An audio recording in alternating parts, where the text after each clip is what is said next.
दोस्तों, मेरा नाम विशाल है और मैं 1 साल पहले ही उड़ीसा में इंजीनियरिंग करने गया था। वहाँ पर मुझे रहने के लिए हॉस्टल तो मिल गया था, लेकिन मैं वहाँ पर एडजस्ट नहीं कर पा रहा था। 2 हफ्ते के अंदर अंदर ही मुझे हॉस्टल का खाना खाना भी अच्छा नहीं लग रहा था।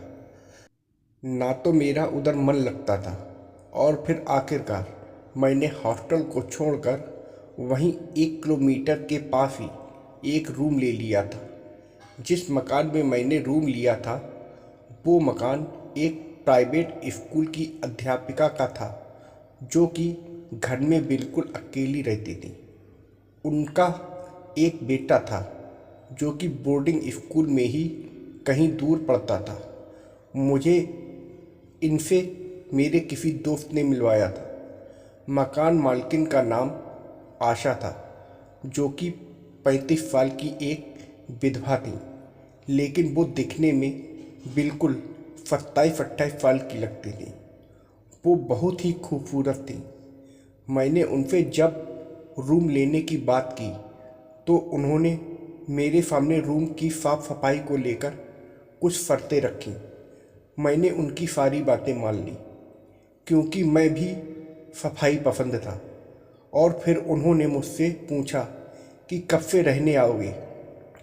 तो मैंने कहा कि मैं अभी से ही रहने आया हूँ, और मैंने उनसे रूम की चाबी ले ली और मैं उसी वक्त रूम में चला गया। जब मैं चाबी लेकर अपने रूम की तरफ गया तो मैंने ऊपर जाकर देखा कि ऊपर ऐसे और भी बहुत सारे कमरे बने हुए थे, जो कि शायद मैडम इसी काम के लिए ही रखी थी। उस दिन रविवार था और मैं छत पर कानों में ईयरफोन लगाकर गाने सुन रहा था और साथ में कुदरत का नज़ारा ले रहा था। तभी अचानक से किसी ने मेरे कान से वो ईयरफोन हटा दिया। जब मैंने पीछे मुड़कर देखा तो वो आंटी थी। मैडम ने मुस्कुराते हुए कहा, मैं कितनी देर से तुमको आवाज़ लगा रही हूँ, लेकिन तुम तो शायद इतने वॉल्यूम में गाने सुन रहे थे कि तुम्हें तो कुछ भी पता ही नहीं चला।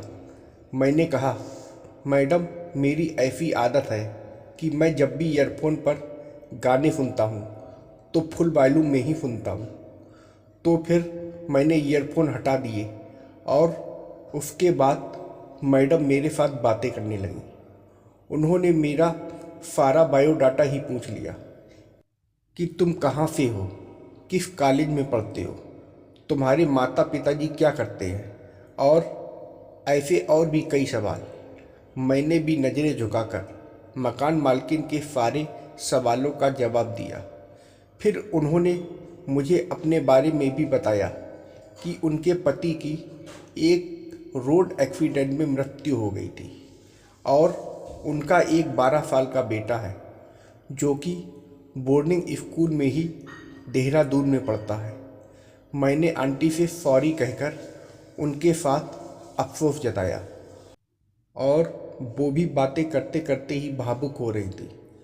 फिर मैंने सोचा कि ट्रैक को थोड़ा चेंज किया जाए और मैंने आंटी से कहा कि आज मौसम कितना बढ़िया है ना। मकान मालकिन ने कहा कि तुम अभी यहाँ नए नए आए हो ना, यहाँ तो उड़ीसा में मौसम हमेशा ऐसा ही रहता है, धीरे धीरे करके तुम्हें इसकी आदत हो जाएगी। तो फिर आंटी का मिजाज थोड़ा हसीन हो गया। अब उन्होंने मुझसे कहा कि चलो, मैं तुम्हें अपने हाथ की बनी चाय पिलाती हूँ। मैं भी आंटी के साथ ही नीचे चला गया। मैं मैडम के साथ नीचे उनके कमरे में आ गया और फिर मैडम ने जब चाय बनाकर लेकर आई तो चाय पीते पीते ही मैडम मेरे साथ राजनीति के विषय पर या किसी और अन्य विषय पर बातें करती रही। फिर काफ़ी टाइम हो चुका था तो मैंने उनसे कहा कि अब मैं अपने रूम में चलता हूँ। रात भी काफ़ी हो गई थी। जब मैं जाने लगा तो मैडम ने मुझसे कहा कि विशाल, तुम मुझे बहुत ही अच्छे लड़के लगे हो। तुम्हारा स्वभाव बहुत अच्छा है। मुझे तुम्हारे साथ बातें करके बहुत बढ़िया लगा। तुम मुझे अपना नंबर दे दो, मैं तुम्हें व्हाट्सएप करती हूँ। फिर तुम्हें किसी भी चीज़ की ज़रूरत हो तो मुझे कॉल कर लेना या व्हाट्सएप कर देना। इस तरह व्हाट्सएप पर मैडम से ही मुझे जुड़ने का मौका मिल गया। पहले तो हम मामूली जोक से ही एक दूसरे के साथ शेयर करते थे, लेकिन समय के साथ साथ ये जोक्स थोड़े नॉनवेज में भी तब्दील होने शुरू हो गए। अब तो रोज़ ही व्हाट्सएप पर गुड मॉर्निंग, गुड नाइट जैसे मैसेजेस शेयर होने शुरू हो गए। ऐसे करते करते ही काफ़ी समय बीत गया। अब मैं मैडम के काफ़ी क्लोज आ चुका था। मैं और मैडम दोनों छत पर घंटों तक बातें किया करते थे।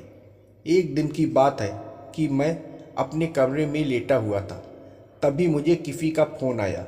जब मैंने फ़ोन उठाया तो देखा वो मैडम का ही फ़ोन था। मैंने कॉल उठाया तो मैडम ने बोला कि पता नहीं विशाल, क्यों आज मैं तुझे बहुत ज़्यादा मिस कर रही हूँ। उस दिन हमने व्हाट्सएप पर काफ़ी लंबा समय चैट किया। इस बार तो आंटी मुझे दिलवाला इमोजी मुझे बार बार भेज रही थी। मैं उनके इशारे को अच्छी तरह से समझने की कोशिश कर रहा था। रात बहुत हो चुकी थी और हम चैटिंग करते करते फिर बाद में गुड नाइट वाला इमोजी और साथ में दिल वाला इमोजी भेजकर हम दोनों सो गए। अगले दिन सारा दिन मुझे मैडम का कोई मैसेज नहीं आया, लेकिन रात को 10 बजे फिर मैडम ने मेरे साथ चैटिंग शुरू की। मैडम ने चैटिंग करते करते मुझे कहा कि विशाल, मैं तुझसे कुछ बात करना चाहती हूँ। मैंने कहा कहो आंटी। तो उन्होंने मुझसे कहा कि विशाल, मैं तुमसे बहुत ही ज़्यादा प्यार करने लगी हूँ। अब मेरा दिल तुम्हारे बिना नहीं लगता है। मैं यह सब सुनकर एकदम से ही सन्न रह गया। मैंने कहा कि आपका और मेरा तो कोई जोड़ नहीं है। मैं तो अभी पढ़ाई कर रहा हूँ और आप तो एक बच्चे की माँ भी हो। तो मैडम ने बोला, तो क्या हुआ अगर मेरा एक बच्चा है। मैडम ने कहा कि क्या मैं तुम्हें अच्छी नहीं लगती हूँ, मैं सुंदर नहीं हूँ। तो मैंने कहा नहीं नहीं आंटी, मैंने ऐसा कब कहा कि आप सुंदर नहीं हो। आप तो बहुत ही हसीन हो, आप मुझे अच्छी लगती हो। लेकिन तभी मैडम जी ने बीच में टोक दिया और बोला, लेकिन बेकिन अब कोई नहीं। मैडम ने कहा कि अगर मैं तुम्हें अच्छी लगती हूँ तो मुझे रिप्लाई में हाँ करके लिख दो।